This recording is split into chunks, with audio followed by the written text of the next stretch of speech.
Hi, I'm Bobby, and in today's video I'm going to be going through the books that I read in January. So these are the 7 books from my January TBR. So we had a priority book, which was Skyward by Brandon Sanderson. We had a classic that I was gifted, which is I Capture the Castle by Dodie Smith. We had a graphic novel by an international author, so basically written by someone who isn't from the UK.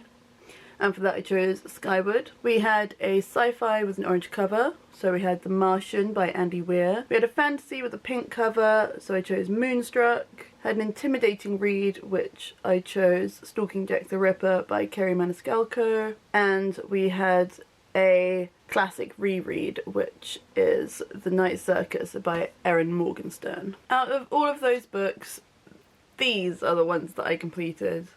So I got through both my graphic novels. I did read more books, but I will get to them in just a moment. So I'm going to go through each of my books in turn and talk about how far I got in each of them and what I feel about them. So I'm going to go through them in the order that I rolled them in the TBR game. So the first book I chose was Skyward by Brandon Sanderson, which, as I said, was my priority book. This is a young adult sci-fi story. This follows Spencer, who more than anything dreams of becoming a pilot like her dad and flying around in space and fighting the enemy known as the Krell. So far I've got about a third of the way through this book and I am loving it so much. In this world, the biggest taboo is the idea of being a coward, and Spencer's father is pretty much the only known coward that the flight academy has ever known. And this has a really big effect on Spencer as she's growing up through like normal school, and then when she sort of leaves school to go to pilot school and they all find out, and it has a huge effect on her and the way she is treated by basically everyone in the community and how her whole family is treated. Like, her mother's not allowed to get a proper job, and she was initially denied entry to pilot school. So, like I said, I am loving this story. Spencer she kind of gets my nerves sometimes, but I think she's just like, she's got that sort of brashness that a lot of teenagers have, where she thinks she's right about everything, she thinks she knows what's going to happen, and she's like picking arguments over nothing. And that can get a bit irritating at times, but it's sort of understandable seeing the way that she's grown up in her community and basically just being ostracized by everyone. Like a lot of people have said in their reviews, the battle scenes in this book are truly beautiful. They're not even slightly confusing. You can see sort of all the moves that are happening, and it's just really well written, and I love the characters, the whole premise and everything. Like I said in my February TBR, I will be rolling this over and trying to complete it. I had hoped to complete it in the last weekend of January, but that hasn't happened. So I'm going to try and finish this book as quickly as possible. The second book I have is a classic that was gifted to me, and that is I Capture the Castle by Dodie Smith. This is another book that I didn't get very far in. I don't have a bookmark in this book. I can't really remember where I got to, but I was about 50 pages in, which is like nothing, basically. But I have said it is a classic, and I will be giving myself a second month to try and get through this. I am finding this a really gentle read, especially in comparison to such an action-packed book like Skyward. I think this is like a nice little break to have in between, and it's very descriptive, it's very character-driven. There isn't a lot of plot, but it is beautiful writing, and I am really enjoying this book. I can't say a lot about it because I haven't read very much, but it is beautiful writing. It describes the setting so well and the characters.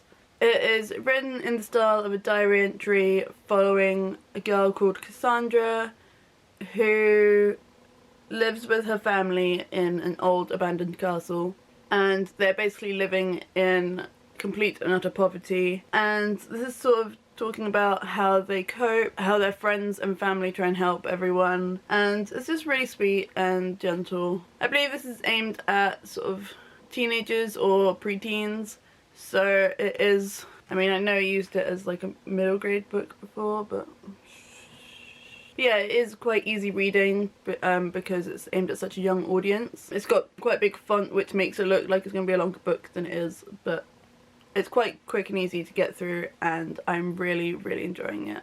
The characters are so sweet, everything is described so well, and I just feel like really immersed in the story, even though, like I said, it is not plot driven in any way, and it's just very gentle and it's really nice to read. So my first completed book that I'm going to talk about today is Skyward.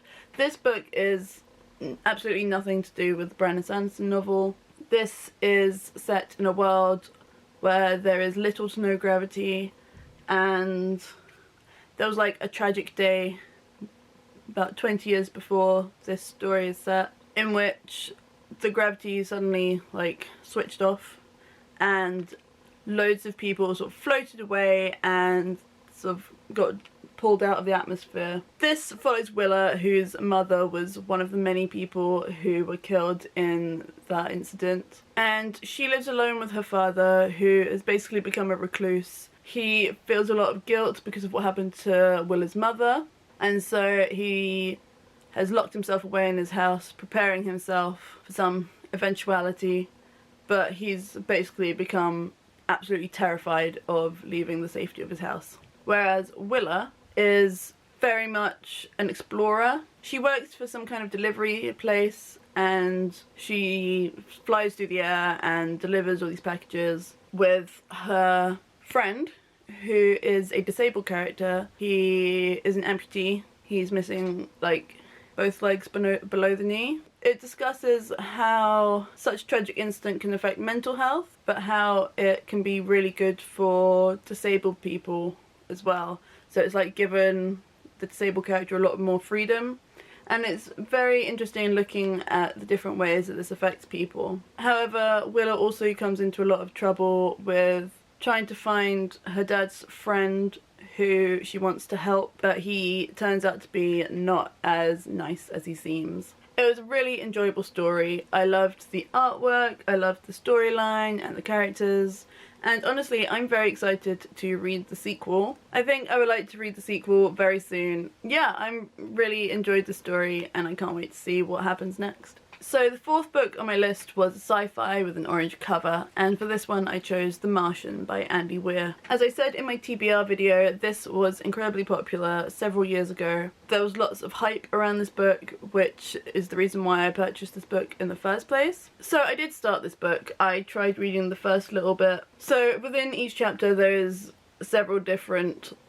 diary entries, and I did begin this book, but it didn't quite grip me as much as I'd hoped, and it might just be because it was the beginning and I was getting used to it, but also when I picked this book up it was early in the month and I was still sort of recovering from a reading slump from the end of 2020. However, even though I maybe only read about 10 pages, I think I would like to try reading this book again in the future, and I am very willing to put this on a future TBR. So the other book from this TBR that I completed was Moonstruck. This was my fantasy with a pink cover. It is a beautiful story about these two young ladies who are both werewolves, and it follows them as they start dating. This book has some beautiful, beautiful artwork. One of the main characters is this centaur who is agender. He goes by gender neutral pronouns, and that is really nice to see. It follows a sapphic romance, and there's lots of LGBT representation throughout this book. The one other thing I wanted to mention about the diversity in this book was using, if you can see here, this mermaid as a disabled character. She is set in a wheelchair containing a tank of water, and I thought that was a really interesting way of fitting a disability into a fantasy setting. I thought that was quite nice, but I also feel that they could have involved a lot more disabled characters. I think that would have been a very interesting way of looking at the fantasy genre, fantasy characters, but with quite a different twist to them. I did like the twist of having a mermaid in a wheelchair as a way of getting her to survive on land. In any case, I really loved this story. It follows these two young ladies as they start dating, and in part it is a romance story, but there's also a mystery detective element to it. There's an incident that happens during their first date, and in which one of their friends is harmed, and they take on the mission of trying to resolve the situation. It was really fun, really beautiful, and it was a lovely way of looking at friendships and fantasy characters, but also involving a lot of diversity. So then the punishment wheel told me I had to read a book that intimidates me, and for that I chose Stalking Jack the Ripper by Kerry Maniscalco. So this book is set in Victorian England and is following a lady who is training in forensics to become a detective, which is sort of frowned upon for women in this day and age. I started this book. I think I got maybe 2 chapters in, so not very far. I did, however, really enjoy the section that I did read.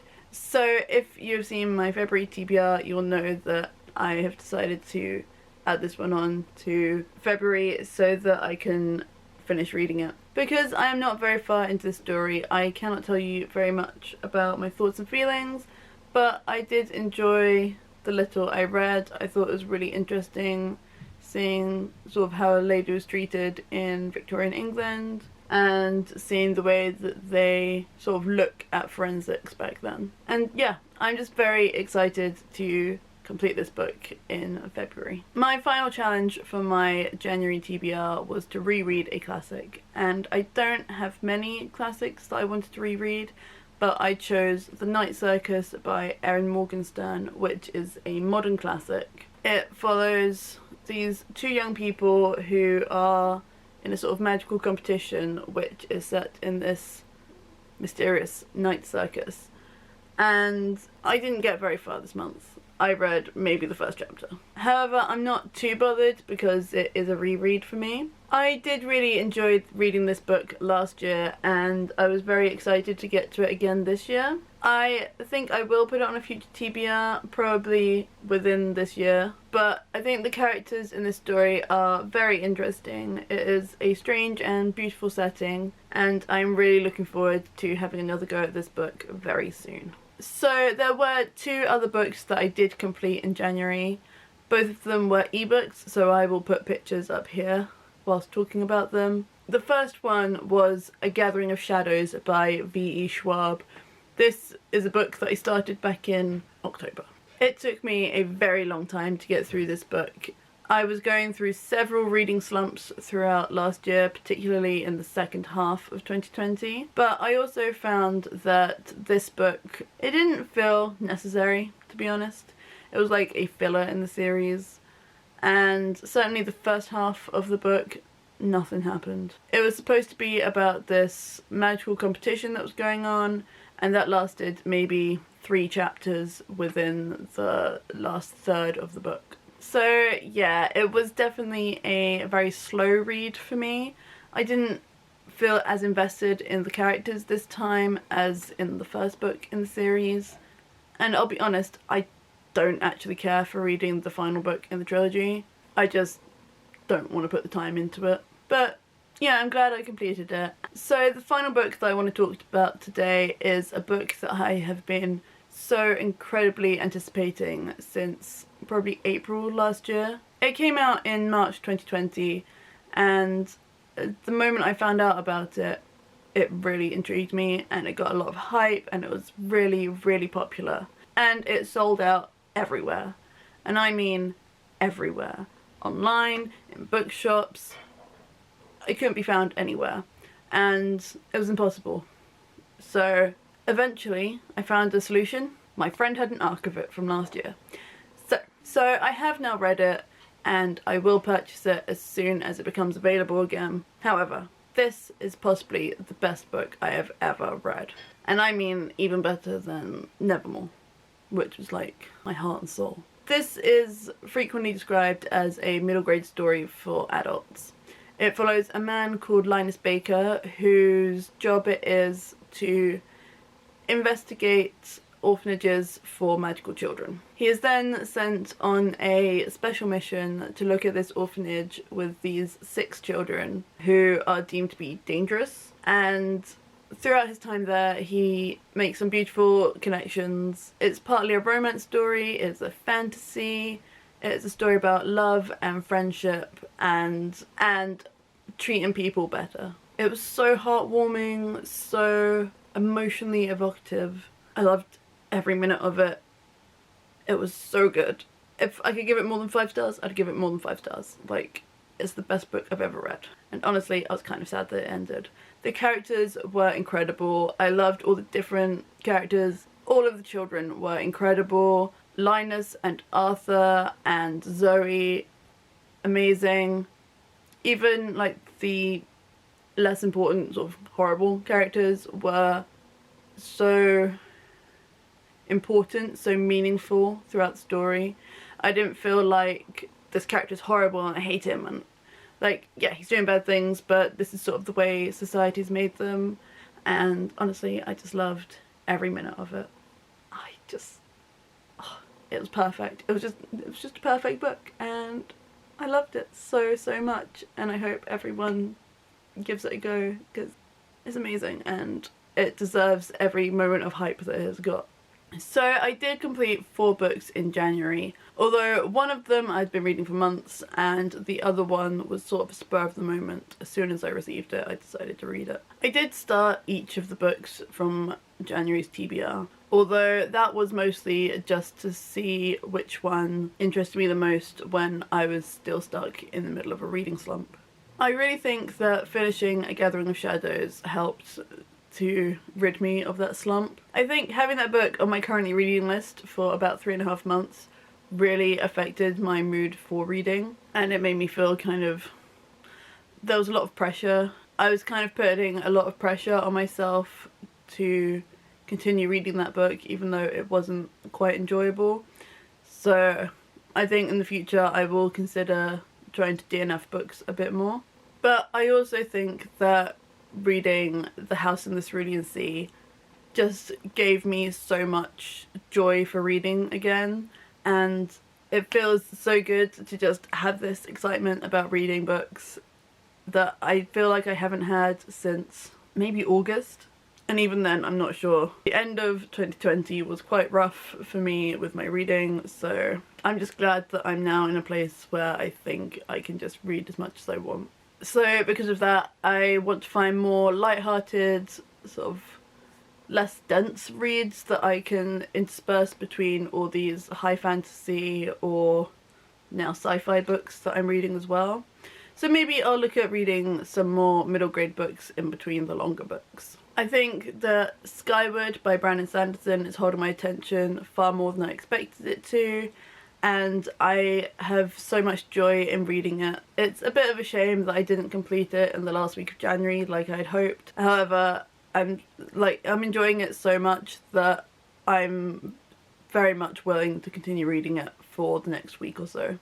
I think one of the main things that affects how much reading I can do in a week or a month is the fact that I work full-time and I have to commute into London, and that takes up a lot of my time. I do read ebooks on the train, which, you know, it helps, but I'm still only reading about 40 pages a day, and then when I get home it's like I come home, I wash, I change, I have dinner, and then I have to pack my bag for the next day and go to bed.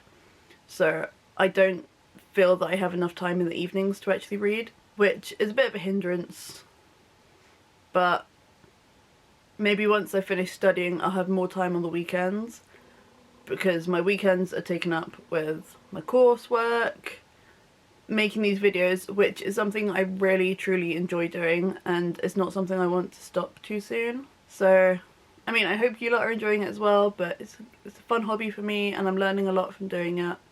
So I'm not that bothered that it's taking up time on my weekends.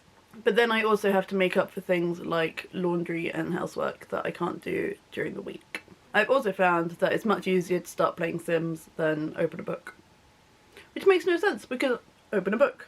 Playing Sims, you gotta wait for it all to load up and it takes time. I mean, I could read while it's loading up, but that's not the point. In any case, I need to work out how to make more time for reading. Whether that's cutting down on playing Sims, or just making more time in the evenings after work, for example, reading whilst eating my dinner or something like that. So that's it for my January wrap up. I hoped you enjoyed hearing about these books. I feel like I didn't have a lot to say about many of the books, but it has been sort of a tough reading month. The first week or two I wasn't reading a ton, and like I said, I have quite a busy schedule each week, so there's only a limit to how much I can actually do. February is definitely going to be a lot harder. If you see my February TBR, which I will link, then you'll know that I've got 9 books to read in only 4 weeks. And I feel like I might not manage it. Well, I say 9 books. I had 9 books from the game, plus Skyward, which I'm going to finish. So 10 books. It's going to be a long month, but I'm going to do as much as I can. So yeah, I had a lot of fun reading this month, and I'm really pleased that I'm sort of back into the spirit of reading again, because all those reading slumps last year really made me feel sad. You know when you have such a good hobby that you really enjoy, and then you just find that you don't want to do it for a while, and it's kind of crushing, because reading is part of my identity, and then for a long time last year I just didn't really know who I was because I didn't have this hobby. I don't know. Maybe I'll talk about that in a different video. But that's all for today's video. If you've read any of these books, then let's have a discussion down below. If you have any recommendations for me, either in books or in how to improve my videos, or things you want to hear me talk about, then I'd love to hear from you. I'd love to hear any comments you have about my videos, whether they're like discussing the books or constructive criticism. I'd like to know how to improve. This is a very new hobby for me, and I really want to do my best to make nice videos that people enjoy watching. So if you have any advice, any suggestions, I'd love to hear it. So I will see you in my next video, and until then, bye!